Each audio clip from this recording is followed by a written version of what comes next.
Good morning రైతు సోదరులకు. మీరు చూస్తున్నారు భీమన్న టుడే టమాటా రేట్స్. ఈరోజు 13వ తేదీ 1వ నెల 2026వ సంవత్సరం జనవరి. ఈరోజు మంగళవారం. ఈరోజు మన అనంతపురం టమాటా మార్కెట్ రేట్స్ ఈ వీడియోలో తెలియజేస్తాను. ఇక 6 గంటల 50 నిమిషాల వరకు జరిగిన వేలంపాట ధరలు మాత్రమే తెలియజేస్తున్నాను.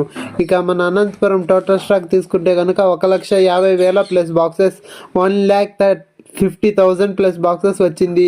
ఇక అనంతపురం సూపర్ టాప్ వచ్చేసి 350 రూపాయలు. ఫస్ట్ రకం వచ్చేసి 220, 250, 270, 300, 320 రూపాయలు. ఇక సెకండ్ రకం వచ్చేసి 120, 150, 200. ఇక థర్డ్ రకం వచ్చేసి 50 నుంచి స్టార్టింగ్ 50, 100, 120 రూపాయలు. ఇక ఎక్కువ వినపడుతుండే రేట్లు వచ్చేసి 50, 100, 150, 200, 250, 300, 350. ఇక మన ఛానల్ కొత్తగా చూసే లైక్ చేసి సబ్స్క్రైబ్ చేసుకోండి.